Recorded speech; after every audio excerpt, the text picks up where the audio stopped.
Just look at me when I ask the questions. My first question is, can I get your first and your last name, how you spell it?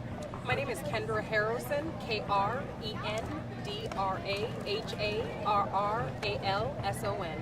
All right, and you're a combat medic, is that correct? I'm a retired combat medic. Okay, all right. So yeah, first and foremost, I mean, the Mission Act, the PACT Act, they had to do with healthcare for veterans. I mean, you were in the field. How important is healthcare for veterans? How messed up can you get out there? So healthcare for veterans is exceptionally important. And that's what we need. It doesn't matter whether it's the Biden administration or the Trump administration. What we need to understand is that our 1% of our veterans that are out there serving our country each and every day, they deserve to be taken care of.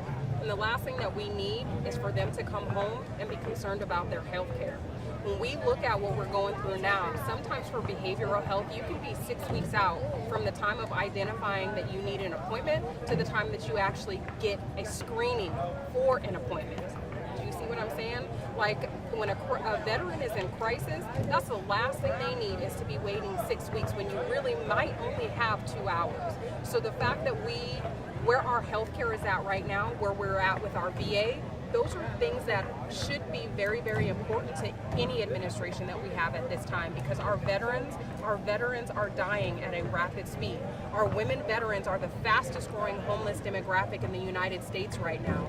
Those that are affected by domestic violence are even soaring through that much further. Anything that we can do for veteran healthcare needs to be done now, because American soldiers are our war fighters. They are our fighting machines, and if we can't invest in our military and we can't invest in our future, then how are we supposed to maintain being the top country in the world? Got it. And I mean, you know, with the Mission Act and the PACT Act, they did help reducing times for veterans to see basically healthcare providers. Also providing better health care for those exposed to chemicals and things like that. But I mean, what needs to be done? What have you seen that, you know, you thought that's just not right, that there should be coverage for this type of thing? We need to ensure that our veterans that have been discharged on, that have less than honorable discharges and so discharges that match that, are still able to be seen. Just because a soldier had a problem during their enlistment doesn't mean that they should not be allowed to have our health care. There are so many people out there that deserve great health care that served on our front lines, and it's either they don't know the benefit exists, there is lack of access to the benefits, or the fact that they're scared to apply for the benefits because it's overwhelming and daunting. What we need is people on the streets and people willing to speak up, and our DAVs and our VFWs and all of our veteran service organizations, we need more volunteers and more people speaking out so that our voice is numbered. When our voices are higher in number, the louder it is for those people that need to hear it. Got it. And you mentioned, I think that it struck a nerve with me, some of those that became homeless, right, female veterans.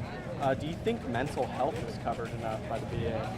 So I think what we haven't realized thus far is that VA has taken, thanks to a lot of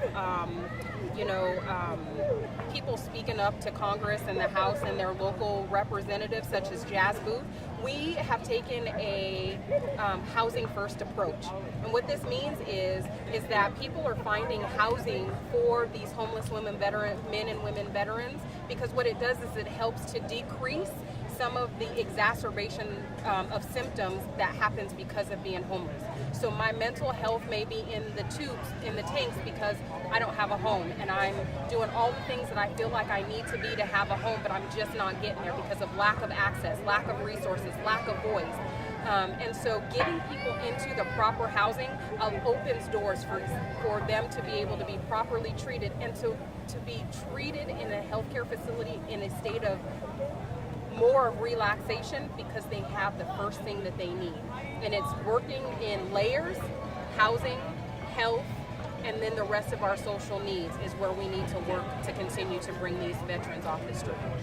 Got it. And then what, that being said, what do you think about these two acts that were passed by both Biden and Trump at different times? You know, the PACT Act, which is providing better coverage for those exposed to chemicals.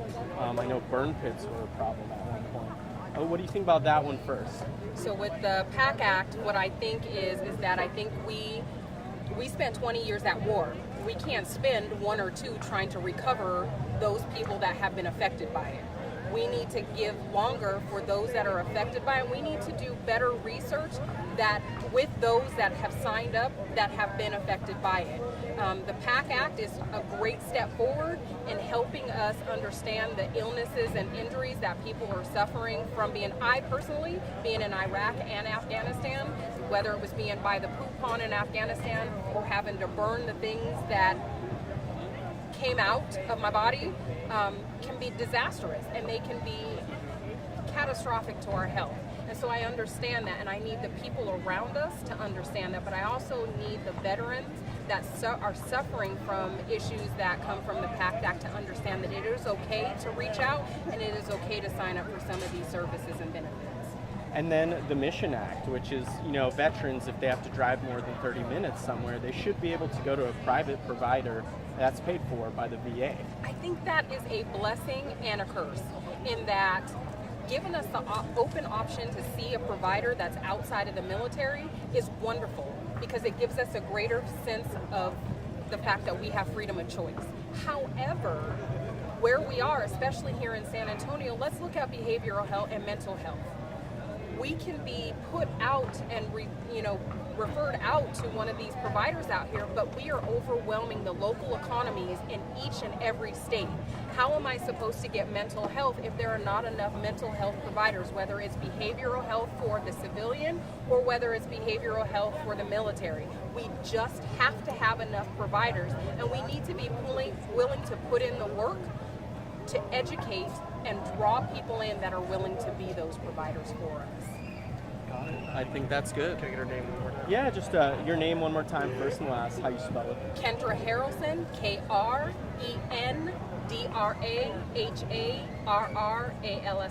Oh, and one more thing, what did you win? I am the reigning Mrs. Texas Universe, and I will compete again for Mrs. Universe in the spring. Okay. And did you win that today? No. It's a title that I've had now for a few months, and I am honored as Mrs. Texas Universe TCP. I am an ambassador for the Pledge Campaign Foundation, where we aim to bring awareness to domestic violence, and we aim to bring resources to those that are in need, along with my platform, Continuing Courage, which stands on assisting homeless women veterans for resources and awareness. Got it. Thank you All so right. much. Thank you.